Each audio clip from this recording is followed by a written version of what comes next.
আসন্ন ত্রয়োদশ জাতীয় সংসদ নির্বাচনকে ঘিরে জামিনে বাইরে থাকা সন্ত্রাসীরাই এখন সবচেয়ে বড় উদ্বেগের কারণ। উড়িয়ে দেওয়া যাচ্ছে না চোরাগুপ্তা হামলার আশঙ্কাও। নির্বাচন ভবনে আইন শৃঙ্খলা রক্ষাকারী বাহিনীগুলোর সঙ্গে বৈঠকে এসব বিষয় উঠে এসেছে বলে জানিয়েছেন নির্বাচন কমিশনার আবুল ফজল মোহাম্মদ সানাউল্লাহ।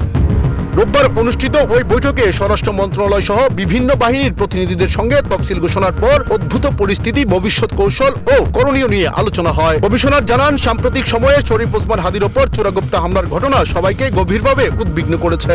আবুল ফজল মোহাম্মদ সানাউল্লাহ বলেন, হাদির ওপর হামলার ঘটনায় সন্দেহভাজন ব্যক্তি দীর্ঘদিন ধরে ঘনিষ্ঠতা তৈরি করে ভেতরে ঢুকে পড়েছিল। তার অতীতে রাজনৈতিক সংশ্লিষ্টতা ও অপরাধমূলক রেকর্ড ছিল।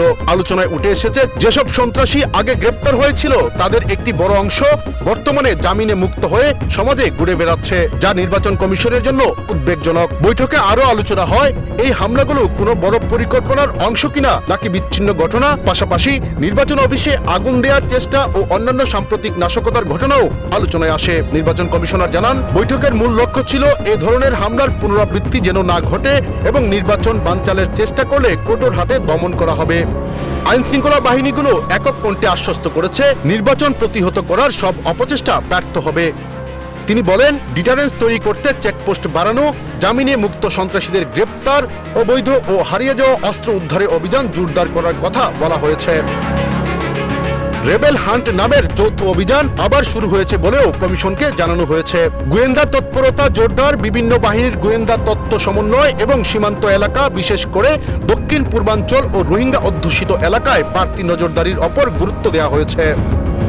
আবুল ফজল মোহাম্মদ সানাউল্লাহ আরো বলেন, রাজনৈতিক দল ও প্রার্থীদের সতর্ক থাকতে হবে, কারণ বন্ধু সেজে নাশকতাকারীর অনুপ্রবেশের ঝুঁকি রয়েছে।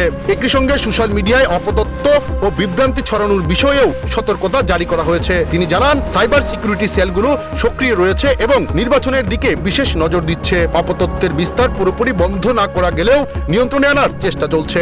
নির্বাচন কমিশনারের ভাষায়, সন্ত্রাসী হামলার উদ্দেশ্য ছিল ভীতির পরিবেশ তৈরি করা, কিন্তু সেই উদ্দেশ্য সফল হতে দেয়া হবে না। নির্বাচন সময় মতোই অনুষ্ঠিত হবে। প্রধান নির্বাচন কমিশনার এএমএম নাসির উদ্দিনের সভাপতিত্বে বৈঠকে 4 নির্বাচন কমিশনার সহ স্বরাষ্ট্র মন্ত্রণালয়, সশস্ত্র বাহিনী বিভাগ, পুলিশ, বিজিবি, আনসার ও বিডিপি এবং ঢাকা মহানগর পুলিশের শীর্ষ কর্মকর্তারা উপস্থিত ছিলেন। এস এম শামীম, সুখবর।